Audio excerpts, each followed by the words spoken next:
Let's talk about Girl from Nowhere, the reset. I was just talking to my bestie one day and asked, oh my gosh, when is season 3 going to come out? Then I saw that the trailer had already been released. I thought if I should make a video about it and decided, why not? So yes, my first non-K-pop video is going to be about Girl from Nowhere, which is also the same for my other channel, LOL. Now Becky is part of this new season. Not as a replacement exactly, but we'll get into that. I want to share my thoughts and feelings, and this is a disclaimer. This video is made with no hate and is just my opinion. If you're expecting me to have only positive opinions about Becky's arrival, please click off. As a Girl from Nowhere fan since 2023, this video is for the original Girl from Nowhere fans. Anyway, let's start from the beginning. For those who don't know, here's how the first 2 seasons went.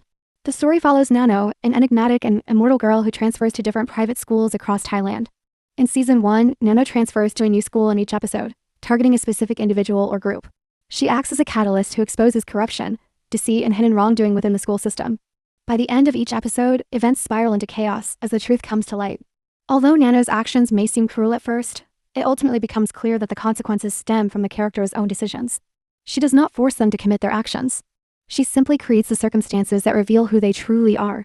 Season 2 introduces Yuri, a girl who becomes involved in one of Nano's cases. At first, Yuri appears only briefly as a mysterious girl with a red ribbon. In episode 4, her backstory is fully introduced and begins actively interfering in Nano's work.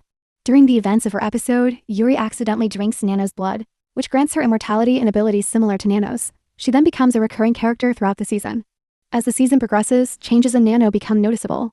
In Geniax, episode 7, Nano appears to hesitate and question whether her actions are justified, showing doubt for the first time. Yuri says that Nano may no longer be fit to remain immortal, especially when one of Nano's wounds does not heal, suggesting she may be losing her powers and isn't fit to be a judge anymore. In the final episode, Nano judges another case involving Junko and her mother, but Yuri interferes, causing the situation to spiral further. During the conflict, Nano is stabbed and appears to die. Junko is speculated to become immortal after drinking Yuri's blood, which contains Nano's blood. The season ends on a cliffhanger as Yuri and Junko walk away separately, while Nano is later shown sitting on a rooftop, silently watching them. This is a kind of brief summary because I don't want to focus too much on seasons 1 and 2. I want to talk about the new season. There are many theories about who or what Nano really is. Some say it has been confirmed that she is the Devil's daughter. Many viewers interpret Nano as a symbol of karma, while Yuri represents vengeance or revenge. Junko, introduced at the end of season 2, is sometimes theorized to represent hatred. That's an overview of how seasons 1 and 2 went for those who don't know. It doesn't go into every detail, but it gives you the full basic idea before we talk about the new season. Now, let's get into season 3, okay? The one that's been announced. Girl from Nowhere, the reset. I genuinely don't know how to feel about this. I actually love the idea of Girl from Nowhere having multiple spin-offs. It's been confirmed that this is a spin-off and won't be connected to the original universe, so I'm not going to sit here and say, oh my gosh, she's replacing Kitty. That's not how I see it. My main issue, and I think a lot of fans feel this way, is that season 2 ended on a massive cliffhanger. The original series hasn't actually concluded. So my question is, are they planning to discontinue it? Because usually spin-offs happen after the main series has properly ended, but Girl from Nowhere didn't end. It just stopped at a cliffhanger. I'm not blaming the actresses at all. Kitty has been dealing with health issues, which could explain why we're not getting a continuation of the original season 3. Health always comes first, obviously, and honestly, I don't mind waiting. I might get frustrated about the lack of updates, but I'd rather wait for a proper continuation than have it abandoned. Personally, I would have preferred a spin-off that connects to the original universe in some way. For example, some fans thought that this new character could be Nano and Mianai's daughter, like the child from season 2, episode 1. That would actually be interesting. Someone abnormal because she's Nano's daughter, possibly following in her mother's footsteps. I even thought of another idea. Imagine season 3 starting with the ending of season 2. We see Nano getting up, but we don't see her face, just her from behind. Then she goes somewhere new and undergoes a transformation. New clothes, new look. Maybe with the white dress with the blood splatter. And then the reveal, Nano has changed her face. That would at least tie it into the same universe. It could show her stepping away from Yuri and Junko to reflect and reset herself. The whole season could explore that self-reflection and reinvention arc. That, in my opinion, would feel much more cohesive than simply abandoning the first 2 seasons. Another thing, there hasn't been any news about Chania either, so we don't even know what's happening with Yuri. She confirmed she hasn't been informed about a new season. And this is being handled by the same directors, which makes it more confusing. Because they clearly know the story they built. That's why I'm frustrated. If you want to do a spin-off, do it after the original series has actually ended with a proper conclusion. Don't leave it hanging and then pivot somewhere else. I've seen people bring up Tomi as an example. how she's been played by multiple actresses, but those were movies. Recasting works differently in films because they were by different directors. Girl from Nowhere is a series, and series rely heavily on continuity and cohesion. If the plan was always to have different actresses, then maybe structure it as separate seasons with clearly distinct versions from the start. And by that I mean there wasn't a need for Yuri in season 2 if they originally wanted different actresses for each season. But that's not what happened, was it? I don't know. I'm just confused and disappointed. It's frustrating because I really love this series, and I just don't understand the decision. So now let's move on to what I think about the casting itself. Becky has been getting a lot of hate, and that's true. But we've seen this happen before. Actors get criticized for playing new roles before the show even airs. Apparently that's common in Thailand, and honestly, it doesn't only happen there. Both fandoms have also been clashing. Some people are attacking Becky, while Becky fans are becoming overly defensive and refusing to allow any criticism at all. I'll be honest, I had never heard of Becky before this. So my main question is, why was she chosen, and why the reset? Here is one tweet taken from Reddit. Thailand, as always, has groups of people who are fixated on attacking the actors playing new roles before the show even airs, instead of celebrating that Thailand's only franchise that is popular internationally is continuing after all these years, and someone is taking over the role who can further penetrate the Western market with a more Western look. It has a perfect blend of Thai and English sharpness. The appearance has a certain spirit, and the past acting skills are not unattractive. European and American audiences should be able to relate. In this era, asking for 30 to 50 million baht from Netflix to produce something is not an easy task. Let's break that down. First, the part about actors getting hate before a show airs, that's believable. It happens everywhere.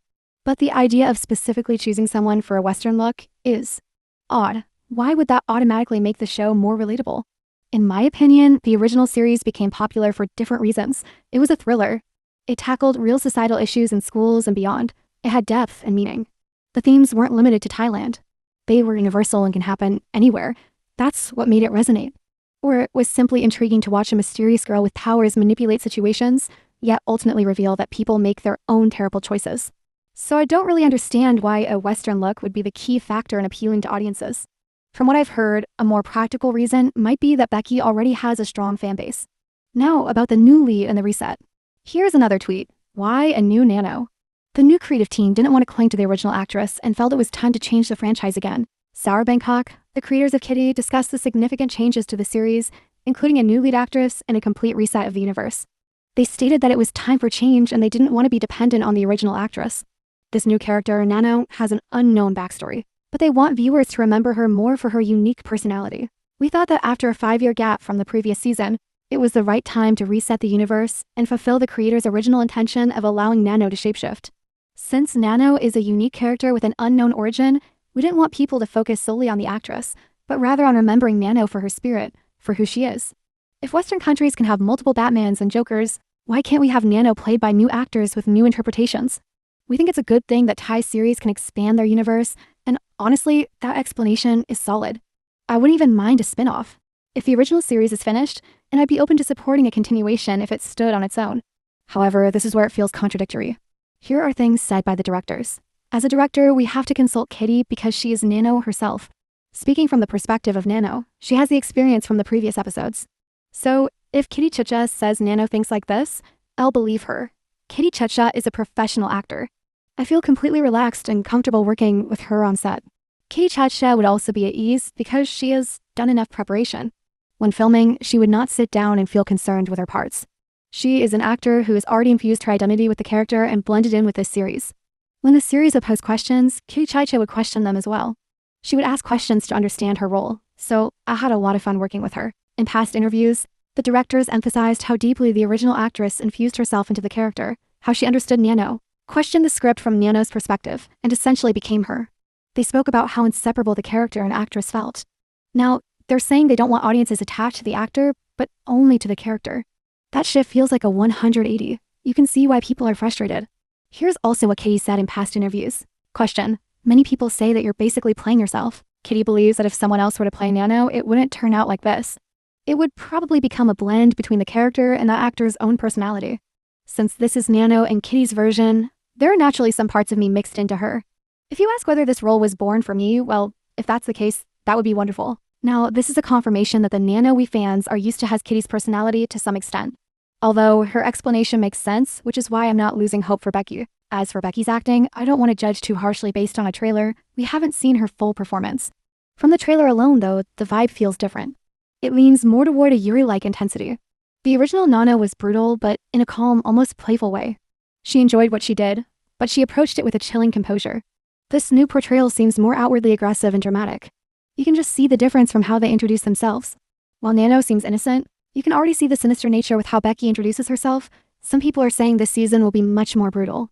But the point of the original wasn't just brutality, it was the unsettling calmness behind it.